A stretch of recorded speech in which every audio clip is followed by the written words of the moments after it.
for this design, what we're going to do is take a 30-foot length piece of rope, go across the chest. When we come to the back, we're going to go through the bite.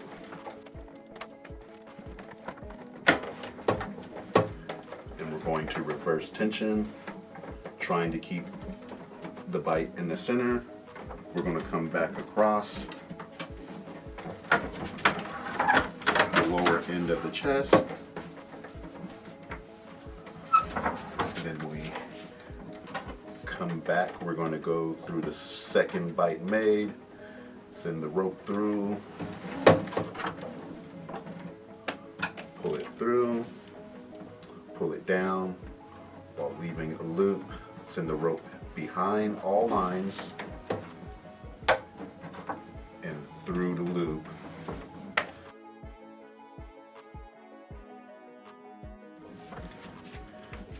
Now we're going to take this next line and we're going to run it back across the front. We're going to go under the chest, right back to the back. We're going to hook that line we just made. We're going to reverse tension, come back across, sliding over the front,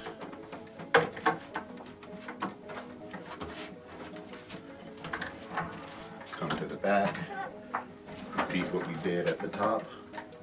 We're going to hook that second bite we just made, run the line through, send the rope up behind all the lines while leaving a little hook, and pulling the rope down through that to lock everything in place. Right now, I'm going to use a 15-foot length of rope, but you can use 30 for larger partners or if you want more lines of coverage right here. So what we're going to do is send the line over the rope, go under, behind,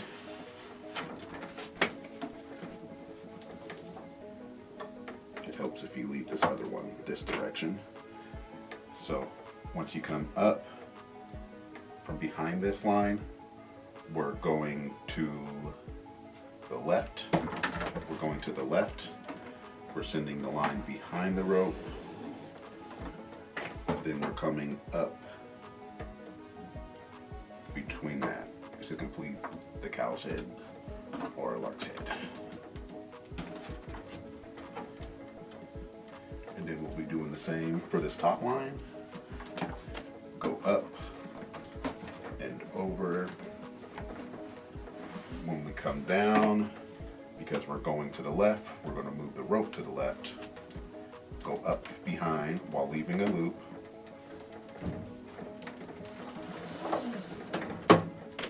and send the rope line through that loop.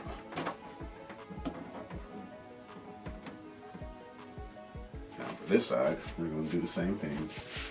We're going up, over the line. When we come down, we're going to go to the right because we're moving to the right. Send the line back behind the ropes and come down through a loop that we left.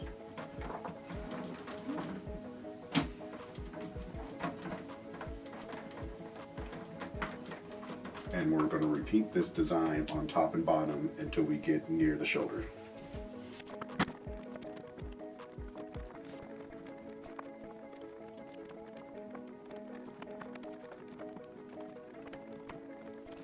Alright, now once we get to this point, we can actually move these lines to get them to sit in the desired coverage that we want.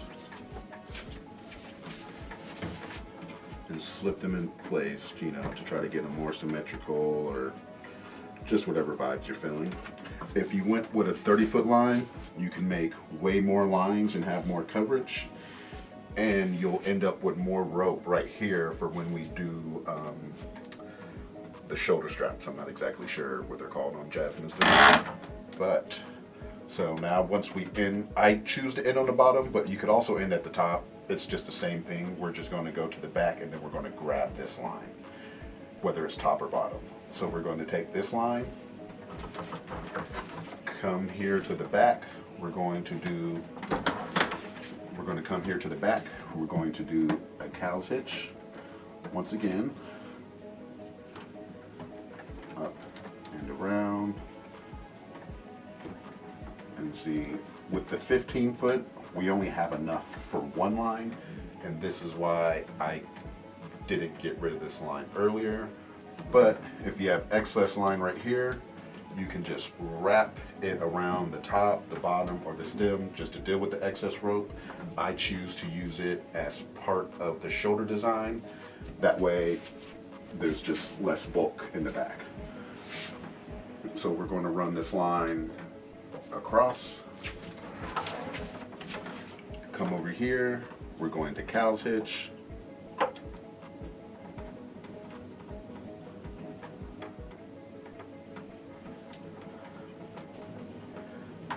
Boom, come back across, run it to the back, grab this line again.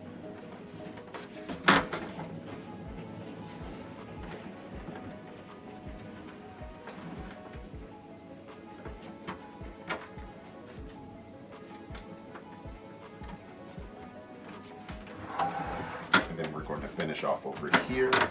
Now this doesn't have to be 4 lines, this could just be as many lines as you want. Now it's just a point of finding a way to use all your rope.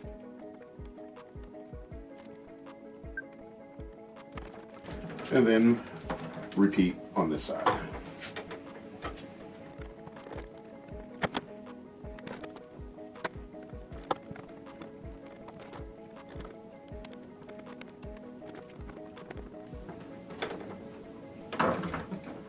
And there we go. We have the top for Jasmine.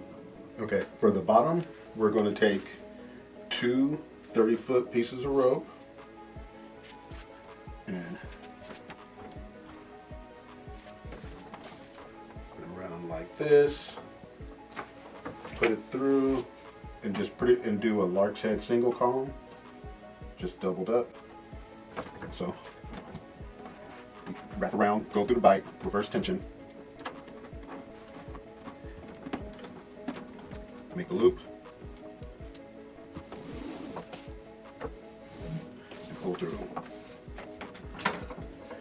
Alright, then you separate the 2 lines. Now next, what you're going to do is go down, wrap the line around the thigh, behind the butt, like so. So you can see what it looks like. And then you come back up across the front and you run it to the back. Burrow will look like this. Then you're going to come back to the front.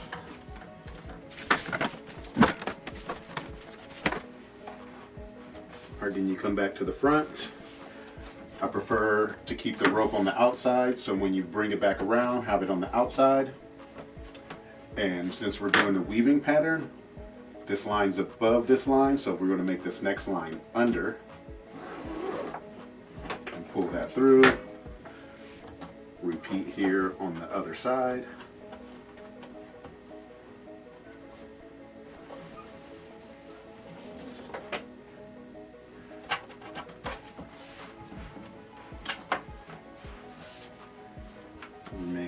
Keep that tension taut, and then we're going to wrap around the thigh one more time, and this time when we come up between the thigh, we're going to weave. This one's over this line, so this one has to go under, and it goes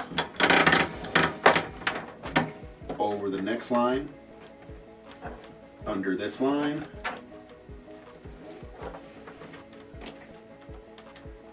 over again, under,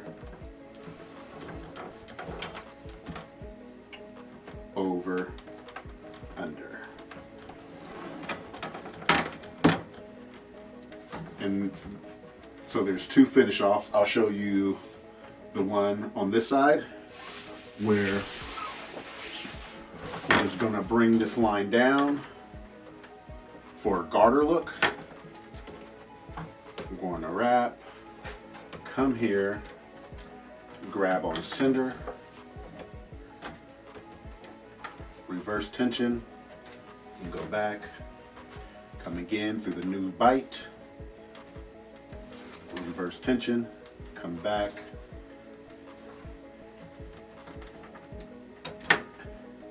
and grab through. So like now here, there's not enough rope to make another round.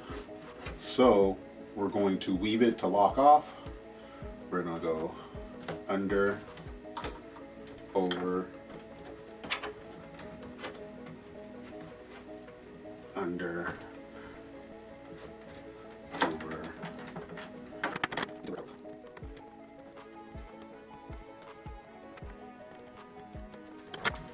And it kind of makes a little rosette right here. Now we're going to repeat something similar over on this side.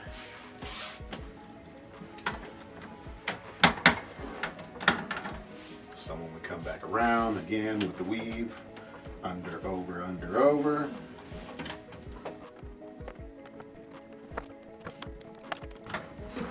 So for this one, instead of a garter look, we're going to go for a stocking look. So we're going to do overhand knots just down the line, like every 3 inches or so.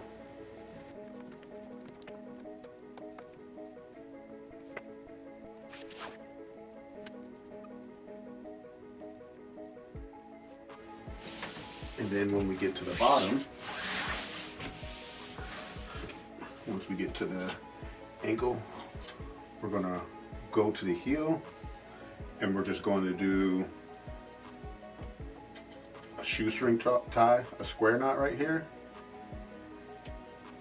And we're going to lock things in place. We're going to grab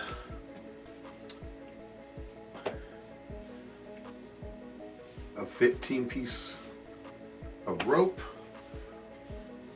We're going to go around that square knot with a lark's head. So we take the bite, put it behind, send the rope through that loop, pull it through, and then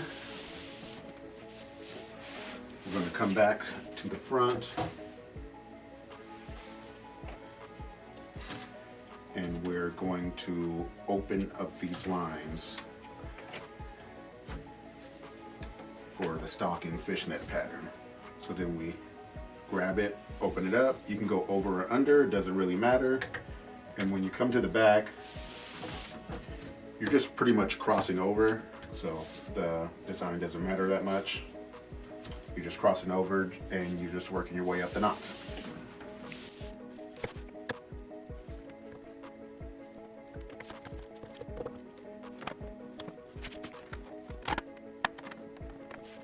On the mannequin, there's not any squish, so it makes it hard to stay in place because it doesn't hold regular tension well.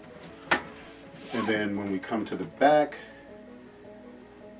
I like to do a shoestring tie because it leaves a bow. It kind of looks cute. If you don't want to do that,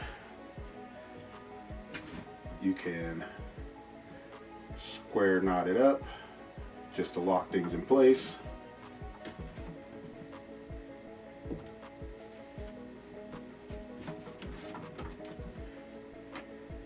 And if you have one on the other side instead of a garter here, you can cross it and then you'll have an X shape and you can lock it off by doing a cow hitch over here.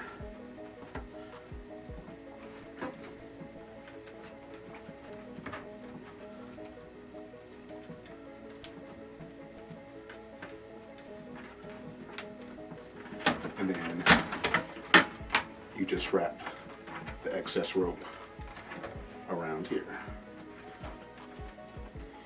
Yep, so it's two different ways to end that. You can either do a shoestring tie, square knot right here, or lock and then come up to the waistline and have an X shape across the booty.